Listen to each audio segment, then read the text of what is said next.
И науча как да направите един сироп от старата медицина за имунната ни система, за здравето ни и за синусите и кашлята най-много. Много хора помагнал доста сериозно. Хайде да почваме. Бурканче, портокали, лимон, червен лук,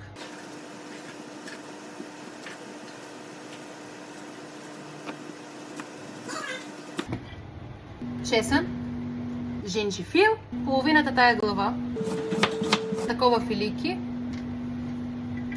златна стафида, черна стафида, карамфил, черен пипер на зърна, розмарин, мащърка.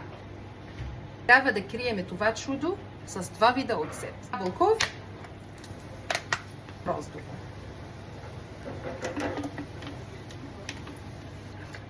Микс, един тежест, тискате. Това чудо трябва да го оставите от една седмица на две.